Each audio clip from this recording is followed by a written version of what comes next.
try it right now. Run your own finger along the bottom of your foot. Nothing happens. Maybe a faint itch. Now imagine a stranger doing the exact same motion, same spot, same speed. You'd be on the floor laughing. Same skin, same nerve endings, same motion.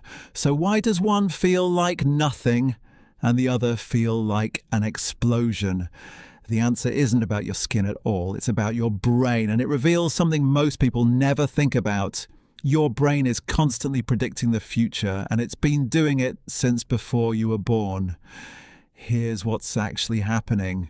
Every time you move, your brain sends out a command. Reach for that cup, scratch that itch, touch that spot on your foot.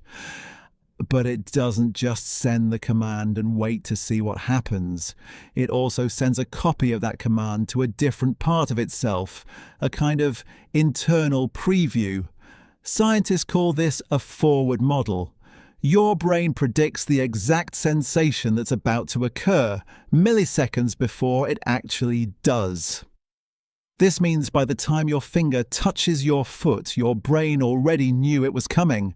It already calculated the pressure, the timing, the location. It cancels out the surprise before the surprise even happens.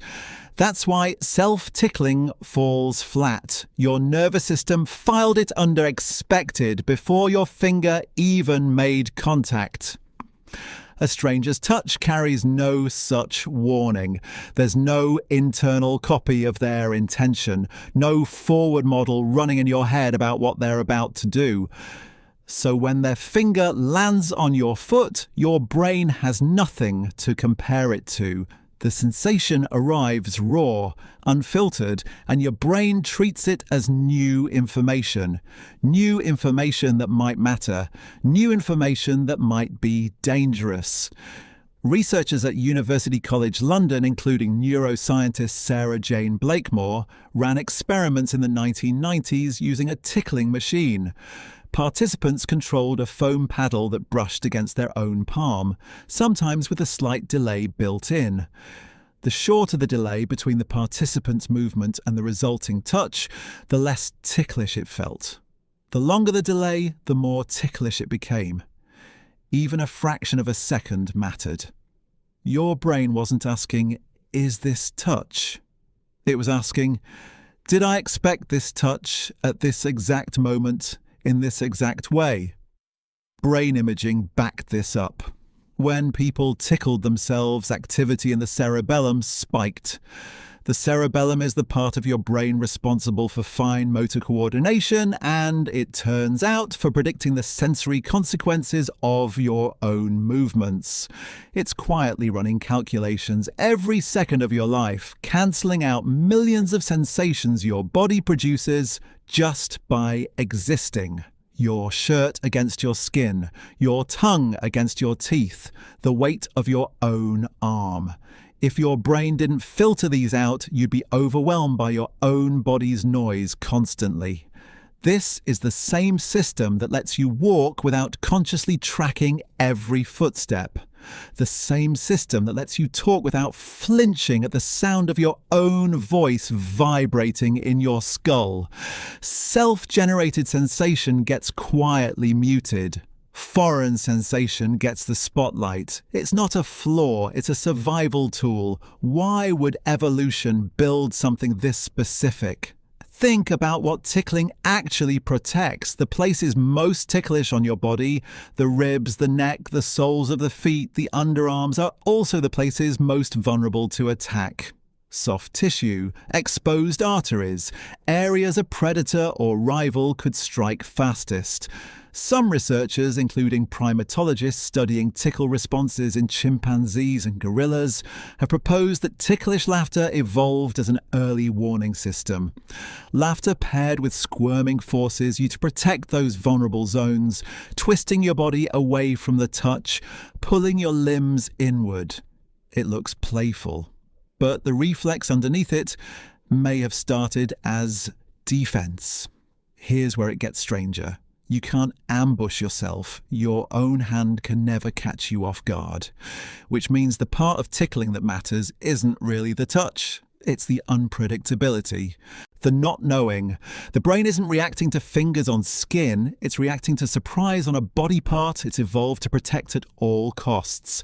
This is also why babies start laughing at tickling around 3 to 4 months old, long before they understand jokes, language, or social cues.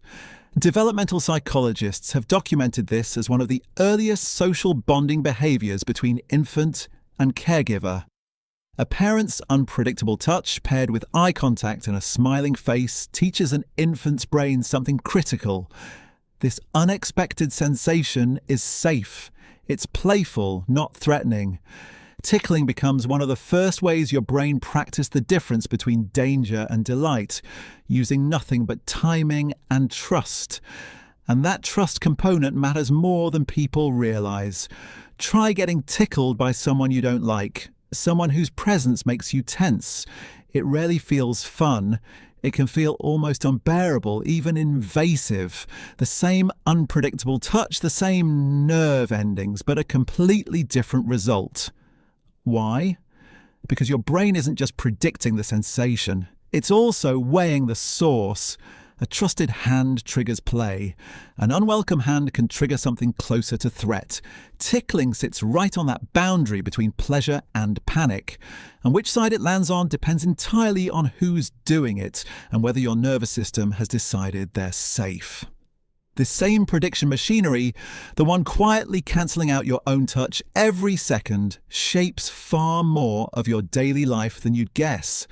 It's why you don't notice the constant pressure of your own clothes against your skin until someone points it out. It's why a sneeze catches you off guard, but you can never make yourself sneeze on command with the same explosive surprise. It's why schizophrenia researchers have actually studied tickling as a diagnostic tool. Some patients with schizophrenia report being able to tickle themselves, suggesting their forward model system, the one predicting self-generated sensation, may not be functioning the way it does in most brains. The inability to distinguish self from others shows up not just in thought, but in something as small and strange as a fingertip on a foot.